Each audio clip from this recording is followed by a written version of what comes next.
বিসমিল্লাহির রহমানির রহিম। উপস্থিত সম্মানিত খেতাবপ্রাপ্ত বীর মুক্তিযোদ্ধা ও তাদের উত্তরাধিকারীগণ, মুক্তিযুদ্ধ বিষয়ক মন্ত্রণালয়ের উপদেষ্টা, জাতীয় নিরাপত্তা উপদেষ্টা, সেনা, নৌ ও বিমান বাহিনী প্রধানগণ, ঊর্ধ্বতন সামরিক ও অসামরিক কর্মকর্তাবৃন্দ এবং উপস্থিত শ্রোতৃবৃন্দ, আসসালামু আলাইকুম।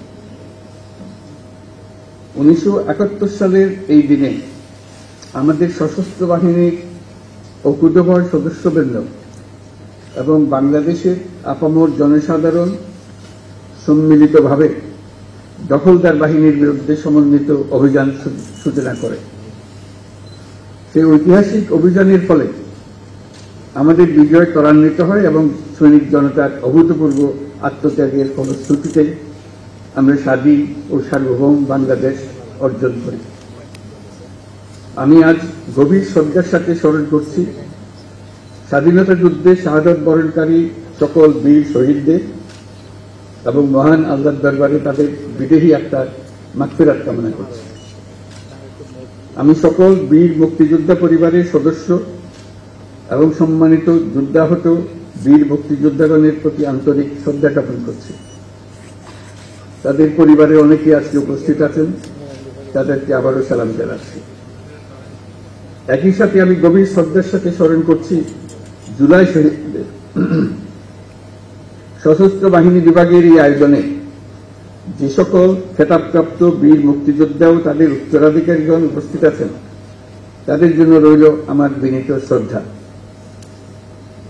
মুক্তিযুদ্ধ বাংলাদেশের ইতিহাসের সর্বকালের সর্বশ্রেষ্ঠ ঘটনা, যার ফলে পৃথিবীর মানচিত্রে বাংলাদেশ একটি স্বাধীন সার্বভৌম রাষ্ট্র হিসেবে প্রতিষ্ঠা ও পরিচিতি লাভ করেছে।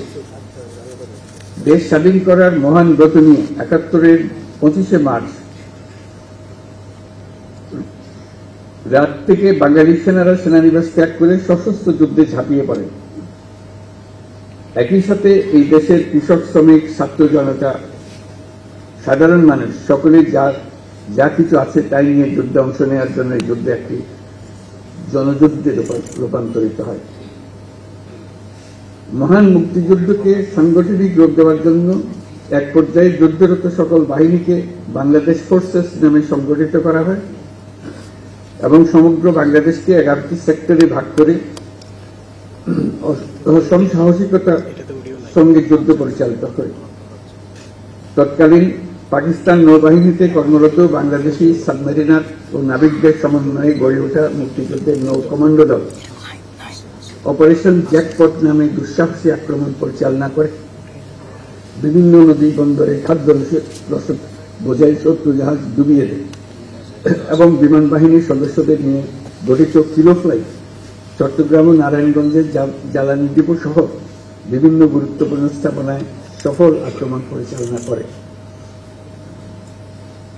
এসব দুঃসাহসী অভিযান আমাদের মুক্তিযুদ্ধের ইতিহাসে চিরকাল পরম উজ্জ্বলতায় উদ্ভাসিত থাকবে। মহান মুক্তিযুদ্ধে সশস্ত্র বাহিনীর অবদানকে সাধারণ মানুষের আত্মত্যাগের সঙ্গে একীভূত করার উদ্দেশ্যে প্রতি বছর 21শে নভেম্বর পালিত হয় সশস্ত্র বাহিনী দিবস। আজকে সেই দিন। এই দিনে খেতাবপ্রাপ্ত বীর মুক্তিযোদ্ধা ও তাদের উত্তরাধিকারীদের সান্নিধ্যে আসার সুযোগ পেয়ে আমরা সকলে অনুপ্রাণিত। মহান মুক্তিযুদ্ধে বীরত্বপূর্ণ অবদানের স্বীকৃতিস্বরূপ বীর মুক্তিযোদ্ধাদের কল্যাণে বিভিন্ন কার্যক্রম পরিচালিত হচ্ছে। ভবিষ্যতেও এই ধারা অব্যাহত থাকবে বলে আমি আশাবাদী। সময়ের আবর্তে অধিকাংশ বীর মুক্তিযোদ্ধা আজ বয়সের ভারে ভারাক্রান্ত।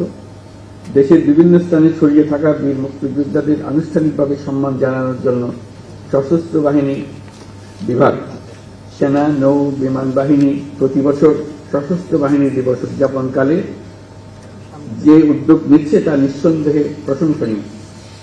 এই জন্য আমি তাদেরকে আন্তরিক ধন্যবাদ দিচ্ছি। বৈষম্যহীন, শোষণহীন, কল্যাণময় এবং মুক্ত রাষ্ট্রের জন্য যে স্বপ্ন নিয়ে মুক্তিযোদ্ধারা দেশ স্বাধীন করেছিলেন, আমরা তাদের সেই স্বপ্ন পূরণে অঙ্গীকারবদ্ধ।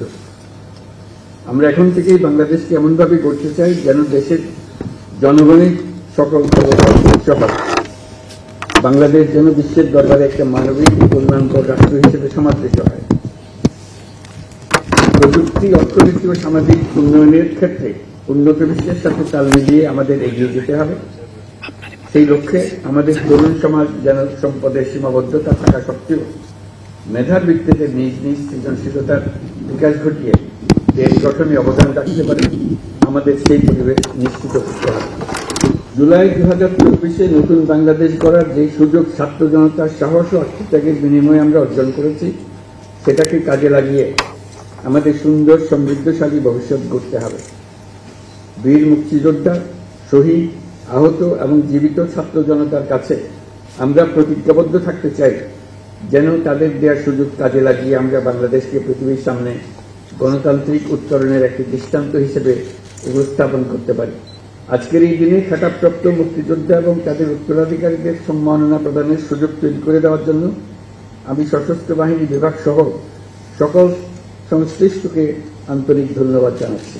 পরিশেষে আমি সকল বীর মুক্তিযোদ্ধা এবং তাদের পরিবারবর্গ সহ সমগ্র দেশবাসীর সুখ, শান্তি ও সার্বিক মঙ্গল কামনা করছি। মহান আল্লাহ আমাদের সহায় হন।